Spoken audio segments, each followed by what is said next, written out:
মনে রাখবেন ফাইন্ড এবং রিপ্লেস কিন্তু টেক্সটের ক্ষেত্রে প্রযোজ্য। টেক্সটের ক্ষেত্রে প্রযোজ্য মানে এমন নয় যে আপনি কোনো অবজেক্টকে ফাইন্ড এবং রিপ্লেস করবেন। একটি ডেমো টেক্সট আপনি যদি এখানে টাইপ করেন, এখান থেকে জাস্ট ক্লিক করে একটি টেক্সট আপনি এখানে টাইপ করতে পারেন। দ্য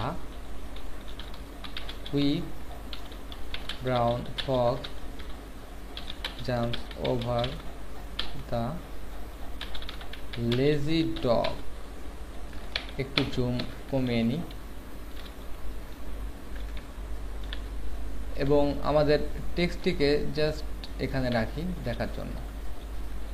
এখানে আপনি জাস্ট এই টেক্সটটিকে কোথাও যদি ফাইন্ড করে নিতে চান, যেমন এখানে ডগ, তো আপনি এখান থেকে এডিট ফাইন্ড অ্যান্ড রিপ্লেসে যাবেন, ফাইন্ড জাস্ট ডগ এবং ফাইন্ড বাটনে ক্লিক করবেন, দেখবেন যে ডগ পাইছে। এবার দেখলেন দি, এখানে জাস্ট দুটি দি রয়েছে, তো প্রথম ডিটি সিলেক্ট হয়েছে। আমরা দিকে জাস্ট এ টাইপ করলাম এবং রিপ্লেস বাটনে ক্লিক করলাম, তাহলে এ। এখানে আমরা দেখতে পাচ্ছি যে এ রিপ্লেস, এখানে জাস্ট দি রিপ্লেস হয়ে এ হয়েছে।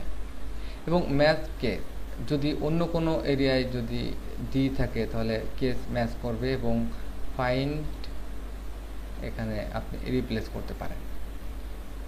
এরপর আপনি বিশেষ করে চেক হিডেন লেয়ার, যদি হিডেন লেয়ারে কোনো এরিয়ায় থাকে তাহলে হিডেন লেয়ার, এবং ফাইন্ড হোল ওয়ার্ড, সব ওয়ার্ড খুঁজে দেখতে পারে। চেক লকটেড লেয়ার, যদি কোনো লেয়ার লক থাকে সেই লক লেয়ারকেও সে সার্চ করে দেখতে পারে।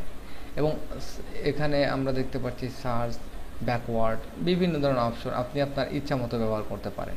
ফাইন্ড অ্যান্ড রিপ্লেস জাস্ট এটাই। এরপর আপনি রিপ্লেস অ্যান্ড ফাইন্ডে যেতে পারেন, যেমন আপনি জাস্ট কয়েকটি বার আনডু প্রেস করেন, এখানে এডিট ফাইন্ড অ্যান্ড রিপ্লেস, তো এখানে আমরা দিই এবং দিকে যদি আমরা এখানে ফাইন্ড করি, রিপ্লেস অ্যান্ড ফাইন্ড, এখানে রিপ্লেস অলে ক্লিক করলে এখানে খেয়াল করুন দুটি পেয়েছে, দুটিকেই কিন্তু রিপ্লেস করে দিয়েছে। এবং ডান আনডু, আমরা আর একটি বার এখান থেকে ফাইন্ড অ্যান্ড রিপ্লেস, দি থেকে আমরা এ এবং এখানে ফাইন্ড এবং রিপ্লেস অ্যান্ড ফাইন্ড, একটি পেয়েছে এবং পরবর্তীতে আরেকটি এবং রিপ্লেস অ্যান্ড ফাইন্ড এবং সার্চ কমপ্লিট, আর কোনো দি নেই। এখানে a quick brown Fox jump over a lazy dog. Okay, undo press করতে পারেন। নর্মালি আমরা শিখলাম যে কীভাবে ফাইন্ড অ্যান্ড রিপ্লেস করা যায়, খুব বেশি কিছু দরকার নেই। যখন হাজার হাজার ওয়ার্ড থাকবে তখন এরকম দরকার হয়। চেক স্পেলিং, ফাইন্ড নেক্সট, আপনি সিম্পল এ দিয়ে ফাইন্ড করলেন এবং ডান, এবং আপনি এখানে এডিটে গিয়ে আপনি ফাইন্ড নেক্সটে ক্লিক করলে আবারও একটি জায়গায় যে আপনি ফাইন্ড। এক্ষেত্রে আপনার শর্টকাট ব্যবহার করা উচিত, যেমন ফাইন্ড নেক্সটের ক্ষেত্রে আপনি শর্টকাট কি ব্যবহার করতে পারেন। কিবোর্ড শর্টকাট অপশন আগের মতো আমরা এখানেও অ্যাপ্লাই করতে পারি। বিশেষ করে এখানে আমরা দেখতে পাচ্ছি আমাদের যে টুল, এখানে আমরা দেখতে পাচ্ছি আমাদের টুলের যে magic wonder for Y, lasso for Q এবং সিলেকশন ফর ভি। আপনি ইচ্ছা করলে মেনু কমান্ডে যেতে পারেন এবং এখানে আপনার এডিট থেকে জাস্ট আপনার ফাইন্ড নেক্সট, তো নেক্সটের ক্ষেত্রে আপনি কন্ট্রোল শিফট অল্টার এফ, অথবা এখানে just control shift F, okay, কোনো নাম না দিয়ে আপনি জাস্ট ওকে, সেভ কিস ফাইল জিজি অফ, আমার অ্যাপ্লিকেশন ক্র্যাশ। সো আমার অ্যাপ্লিকেশনটি আবারও রান করাতে হবে, অবশ্যই কিছু সময় আমাকে দিতে হবে। এরকম ধরনের ক্র্যাশ হতে পারে আপনার অ্যাপ্লিকেশনের, যেহেতু এটি ট্রায়াল ভার্সন ইউজ করছি, অ্যাপ্লিকেশনের কোনো গ্যারান্টি নেই, এখনও 23 দিন সময় রয়েছে। Good job. যাই হোক, আবারও নতুন একটি ডকুমেন্ট। অ্যাডোব ফটোশপে রিকভারি হয়, ইলাস্ট্রেটরের ক্ষেত্রে কোনো রিকভারি করার কোনো সুযোগ নেই, যা যাওয়া তত গেছেই। তো যাই হোক, এরকম ধরনের ঝুঁকি না নিতে আপনারা সবসময় আপনার ডকুমেন্ট সেভ করতে পারেন। যদিও এটি তেমন গুরুত্বপূর্ণ কোনো ডকুমেন্ট নয়, এটি আমার সংরক্ষণ করার খুব বেশি জরুরি কোনো দরকার ছিল না। এনিওয়ে, তো আমরা ফাইন্ড রিপ্লেস সম্পর্কে জানলাম।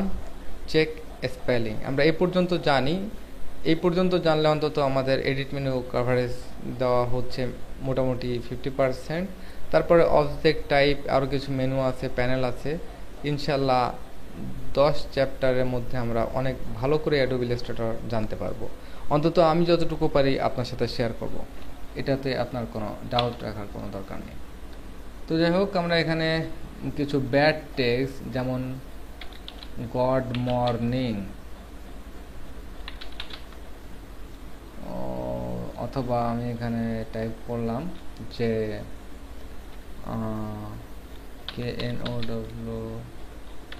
KNAW how to make, do you know how to make a cup of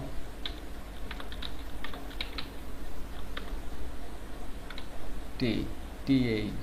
ওকে, তো এখানে হনেস্ট মিস্টেক আমরা এটি করলাম জেনে শুনে। তো এই ক্ষেত্রে কোন ধরনের ভুল হয়েছে যে ডু ইউ নো KNAW এবং টি বানান TAET, আর সব কিছু মোটামুটি ঠিক রেখেছে। Edit, spell checking, start, do বড় হাতের দিতে হবে। ওকে, চেঞ্জ ইট, KNAW হয় নাই, অথবা নিউ, KNEW নিউ, অথবা KNOW নো সিলেক্ট করলেন এবং ডবল ক্লিক।